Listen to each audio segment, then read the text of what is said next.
working this case for 5 years, and I've never, I heard the name one time very early on, and nobody knew who he was. We have a right to know within 24 hours what led it. But yes, I put out that video and I said something was going to happen before the election. And it did. It surprised me what actually happened. I've never heard this guy's name. I talked to a couple of people that are very closely involved in the investigation. They hadn't heard this guy's name. So, that was totally out of left field. But okay, well, let's roll the tape on that. Oh, sure, okay. On the news day. On the news day of the PCA, you said you had heard Rick Allen's name before. I've seen all your life since you said you had no idea who he is. I don't think. Oh, no. Okay. Yeah, I remember. I had just spoken with right before I got, because it wasn't the day. You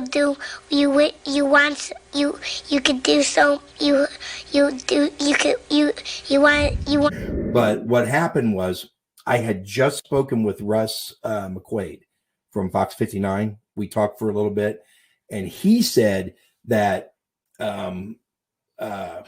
Richard Allen's name had come up previously, and what he was referring to was the whole he went up and told him he was there thing.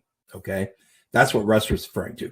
I turned around and there's like all these reporters around me, and they all started putting the microphone, and I was answering questions like all the way around.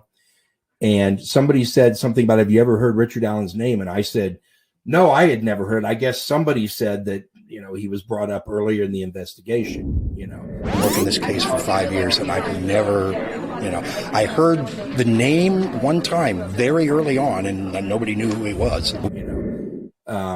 So I guess that was the whole thing. If it looked like I was saying that I had personally heard his name before, no. I mean it. I'm serious. I never heard that name before when it came up. So, I heard the name one time very early on, and nobody knew who he was. I was surprised when Russ said that he had heard about it. So, but yeah, that's the story there. So,